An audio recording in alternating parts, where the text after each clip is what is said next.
நாங்கள் உரிமை கேட்கவா குடித்து சாகவா? நாங்கள் உரிமை கேட்கவா குடித்து சாகவா? தலையாட்டம் குடிங்க சொல்றாங்க நினைச்சுக்க. நேரத்தின் அருமை கருதி 2 நிமிடத்தில் முடித்து விடுகிறேன். ஒன்றே ஒன்றை நீங்கள் தெரிந்து கொள்ளுங்கள். இறுதியாக ஐயா வ.உ.சி. அவர்கள் கைது செய்யப்பட்டு சிறையிலே அடைக்கப்பட்டிருந்தது கோவை சிறைதான்.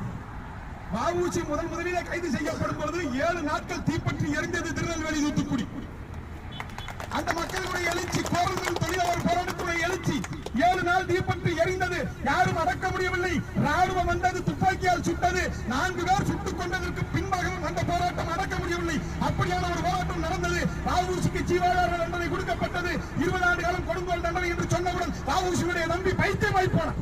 கேட்டவன் பைத்தியமாய் போனார். மீனாட்சி சுந்தரம் பைத்தியமாய் போனார். சிறிது காலம் இருந்து விட்டு செத்து போனார். அவனோடு இருந்தவன் எவனும் இல்லை. வ.உ.சி. இறுதியாக கோவை சிறையில் இருந்தார். கோவை சிறையில் இருந்து வெளிவரும் பொழுது வ.உ.சி. வரவேற்க 3 பேர் வந்தார். எண்ணிக்கொள்ளுங்கள், அந்த தவறை நீங்கள் செய்து விடாதீர்கள். வ.உ.சி.யை வெளிக்கொண்டு வரும் பொழுது 3 பேர் வந்தார்கள். 3 பேர் வந்தார். 3 பேரில் ஒருவர் மனைவி, ஒருவருடைய உதவியாளராக இருந்த ஒரு நண்பர். பாரதியார் இறந்து போய்விட்டதாக கேள்வி. பாரதியார் கூட வரவில்லை, இறந்து போய்விட்டதாக கேள்வி. ஒரே ஒருவன் மட்டும் தள்ளி உடலை துணியால் சுற்றி கொண்டு கையில் கால்களை எல்லாம் மறைத்துக் கொண்டு ஒருவன் பிள்ளை என்று சொன்னார். வ.உ.சி. பார்க்கிறார். யாரது? யாரது? இந்த வ.உ.சி. உள்ளே போகும்போது எவ்வளவு பெரிய கூட்டம், எவ்வளவு பெரிய காவல்துறை நெருக்கடிகள், ராணுவம் வந்தது.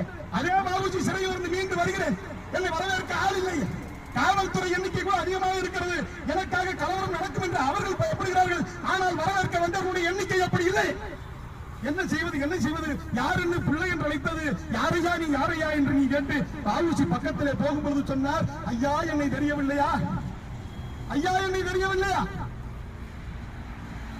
போகம் செய்தால் தேகம் கெடும், தாம்பத்தியம் வைத்துக் கொண்டால் உடல் கட்டுவிடும். என்னுடைய விடுதலைக்கு உடல் கட்டுவிடக் கூடாது என்று சொல்லி மனைவியோடு கூட கூடாமல் இருந்த ஐயா சுப்பிரமணிய சிவன் தான் ஐயா வந்திருக்கிறேன், சுப்பிரமணிய சிவன் வந்திருக்கிறேன். குஷ்டரோகியாகி போன தோல் பகிர்வு தொழிற்சாலையில குஷ்டரோகியாகி வெளியே வந்து நிற்கும் பொழுது